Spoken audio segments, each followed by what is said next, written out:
View देखाउँछु है त गाइज। भ्यूको अगाडि म त के हो र, जङ्गलको भ्यू हेर्नुहोस् यता। मनसुनवाला जङ्गल हो नि त जे होस्। अनि त्यसपछि यता गाडी चलिरह होइन, अनि सहरवाला भ्यू।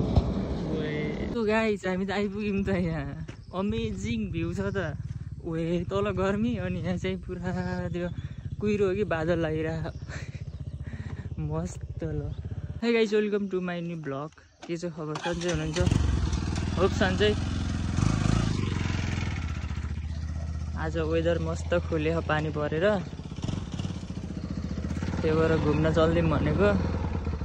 माथि डाँडातिर भ्याउँदै भ्याउनु सो चल्दिउँ है त।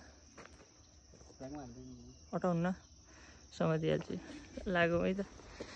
म आइसकेँ बजार, मेरा मतलब हामी आइसक्यौँ बजार। यता छन् हाम्रो दोस्त, के भन्नु छ, कतै म्यासेज? केही भन्नु छैन, देखेर खुसी लाग्यो। यसो मेरो पसलको प्रचार गर्दै हुन्थ्यो। कपडाहरू साउसँग टन्नै छ, आउनु होला, लिनु होला, डिस्काउन्ट दिइन्छ यसले। एकदम मिलाएर नारायणको रामडियरको आयो भने 50% डिस्काउन्ट। आफै भने 50% दिन्छु भने। यस्तो यस्तो चप्पल पनि छ, आउनु होला, लिनु होला होइन। सो एकछिन यहाँ वेट गरौँ नै बसौँ, त्यसपछि जानु पर्ला माथितिर डाँडा पाखातिर। सहरको सपिङ हुँदैछ। के सपिङ गर्दैछौ? धेरै ठुलो छ क्या त्यो भाइ त तिमीले कत्तुर गराइहाल्छौ। म्याक्सी लगाएस् त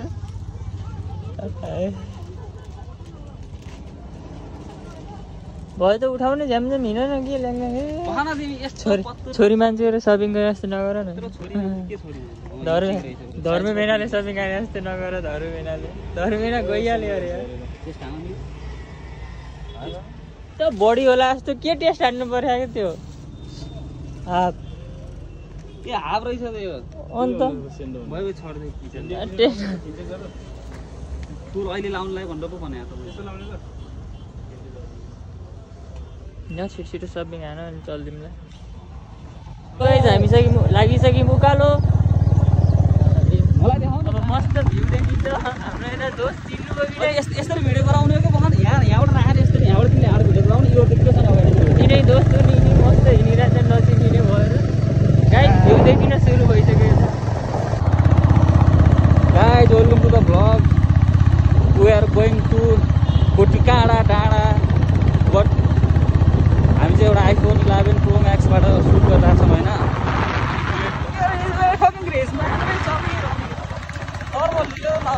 वन्दना 350 छ यहाँ। नर्मली रिच हो क्या, ग्रेजुअली रिच हो क्या। अब के गर्छ, रिच भयो बनाउँदै रिच भयो नि है। यहाँ ब्रेक एकछिन, भ्यू के हाम्रो दोस्त यता छ। कस्तो लागिरह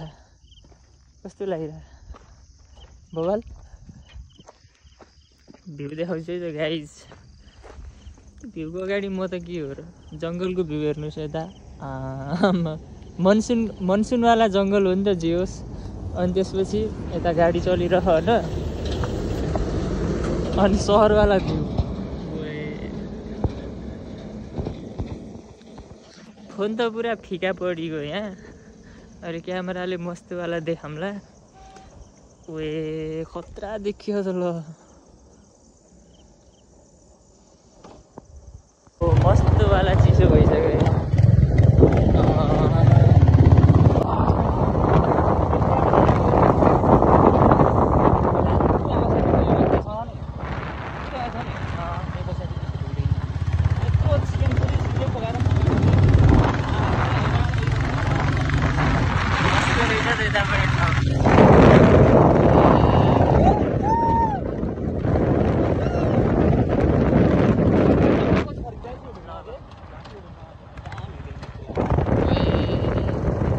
भ्यू त गरै छ त, मनसुनवाला भ्यू देखिसक्यो यता। ओए बबाल त यता छ। के चाहियो कि अरू के चाहियो, यतिकै चाहिँ हुनुपर्छ है। हाम्रो दोस्ती चाहिँ कडा हो है मानसँग। यिनले तर घर लग्दैन भनेर ल्याङ गरेर आउँछ है। तर मौका मिलेन गइहाल्यो। आज मौका मिलेर गइहाल्यो। बर्थडेमा गएन भनेर के ल्याङ गर्नुहुन्छ। बर्थडेमा के हाम्रो खासमा यस्तो भएको के ऱ्यान्डमली प्लान भएको के पानी आएर यसो फाटिसक्यो सो दामी भ्यू भयो होला डाँडाकाँडातिर भन्ने कुरामा चल्दिउँ भनेको चल्दिउँ चिसो दही खानुपर्छ ठुलो घरमा गएर यस्तो मजा आउँछ देख्नु गाइस हामी त आइपुग्यौँ त यहाँ अमेजिङ भ्यू छ त ओए तल गर्मी अनि यहाँ चाहिँ पुरा त्यो कुहिरो हो कि बादल लागिरहेको मस्त ल प्याराग्लाइडिङ गर्ने ठाउँमा आयो फाइनली हामी तर तल असम क्या मस्त छ त यो त भ्यू ल हाम्रो घरतिरबाट सुर्खेत बजारतिरबाट देखिने भ्यू चाहिँ यही हो यो बुट्टा देखिन्थ्यो होइन त्यही बुट्टा देखिन्थ्यो होइन तलदेखि देखिने बुट्टा चाहिँ यही रहेछ क्या झ्याङ्ग देखिरहेको हुन्छ यो भ्यू बबाल देखिन्थ्यो होला अहिले त केही पनि छैन पुरा डुडी लगाएर कुहिरो लगाएर दोस्तले तान फोटो खिच्ने भनिरहनु अब खिचिदिन्छु मैले फोटो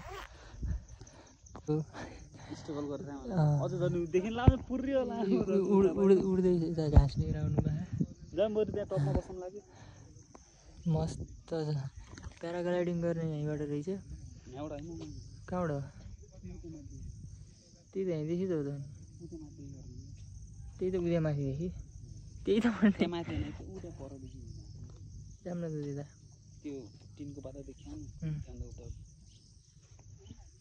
मस्त रहेछ के ठाउँ चिसो फिल भइरहेको घाँसको बारी बोकेर चिसो दही आउँदैछ कस्तो अरे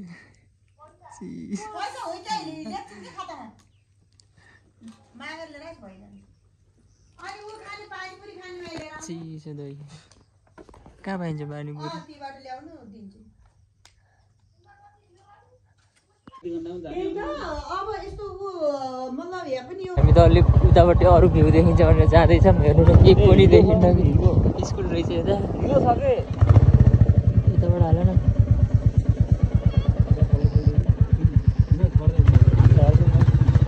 जुत्ता पर्नुहुन्छ एक चिप्लिन बाहेक डराइदियो ग्रिनिटी त पोन्छ त यहाँ हरियाली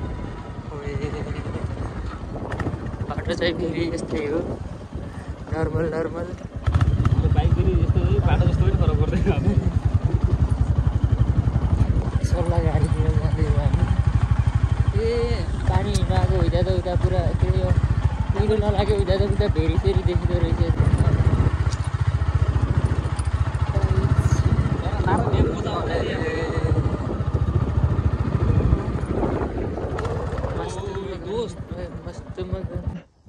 यही भ्यू हेर्न आएको मस्त ल गाइज अहिले भ्यू चाहिँ मस्त देखिसक्यो त्यो फक्स कुहिरो सिरो गइसक्यो भेरी देखियो यता त्यहाँ भेरी देखियो यो चाहिँ के गाउँ हो थाहा छैन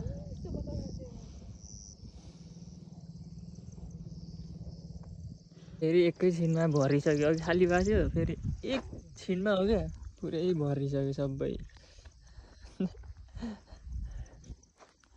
प्याराग्लाइडिङ गर्ने चाहिँ यता हो हामी अहिले यतापट्टि आएको क्या यतातिर भेरी पनि देखिँदो रहेछ एकचोटि हेरिम्जियोस् अनि यतातिर कर्णाली पनि देखिँदो रहेछ क्या हरियाली छ गाइज हामी यहाँ के खाँदैछौँ खै के ल्याएर आउने यो रातो छ क्या पिरो न पिरो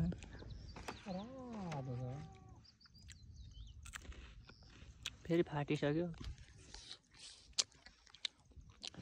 फोटोसुट भइसक्यो अब चल्दिनुपर्छ उतैतिर क्यामेराम्यान एउटा फोटो राम्रो खिच्दैन नि तर ऊ यहाँनिरको मलाई त्यो खेत बबाल लागिरहेको थियो क्या त्यहाँनिर कस्तो खतरा क्या त्यहाँ देखिन्न सो चल्दिउँ है त अब अझै चाहिँ भ्यू देखियो मस्त ल वे उल्कै छ त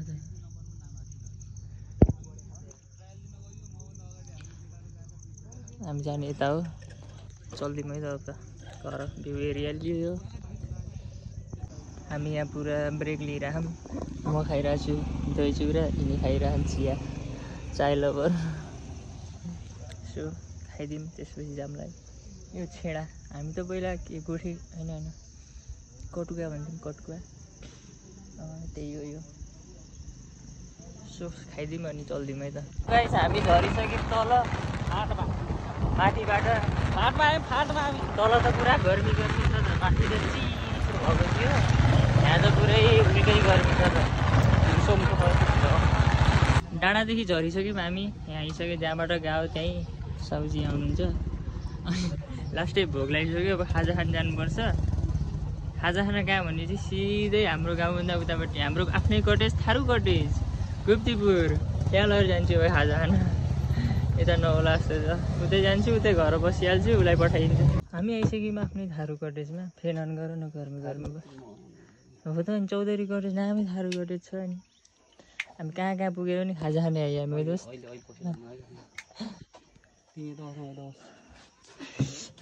ल अर्डर गर नि त, म के गर्ने। दोस्तले गरिसक्यो अर्डर, म त सलाड खाल्ला चाहिँ तिनी के खाल्ला नि। के भन्नु छ, कहाँ घुमेर पनि यहाँ आइयो होइन खाजा खाना भनेपछि केही छ क्या यहाँ।